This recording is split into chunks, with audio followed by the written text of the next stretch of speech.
Joshua Cheptegei y'omu ku baddusi abasoba 1500 abagenda okubeera mu Nsiike ekiro kya leero mu mpaka z'emisinde eza Diamond League. Champion once again here in Eugene.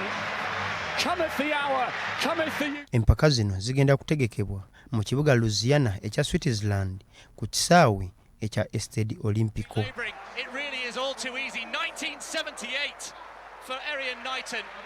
Joshua Cheptegei eyawangula omudaali ogwa zaabu mu mpaka za Olympics agenda kuvuganya mu mbiro za mita 5000. I thought I would never run again in the track, but here I am, and this could be my last, maybe my last year in Lausanne, and maybe obviously next year after Olympics I will be going to the roads. So I have to celebrate and give my best in the remaining 1 or 2 years now. Joshua Cheptegei yalina rekodi y'ensi yonna okuddukira mita 5000 mukadde akatono agamba agenda kulwana okufiirawo okulaba nga rekodi eno agimenya mu mpaka zino.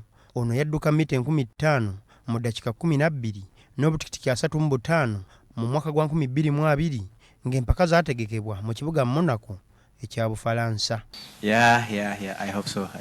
I'm really looking forward to again, winning the races. It's been a long time, and you can see how incredible injuries can totally affect someone's life and athletes. Munnayuganda omulala agenda okwetaba mu mpaka zino ye mukyala Cheptegei nga naye yawangula omudaali ogwa zaabu mu mpaka za Olympics. Ono omudaali guno yaguwangula mu mbiro za mita 3000 ez'okubuuka obusenge oba ziyite steeplechase. The first Ugandan woman to become an Olympic champion. Empaka zino zigenda kubeera za mulundi gwa 6 ku kalenda eya Diamond League ng'eziddako zigenda kutegekebwa mu kibuga Stockholm ekya Sweden omwezi ogujja.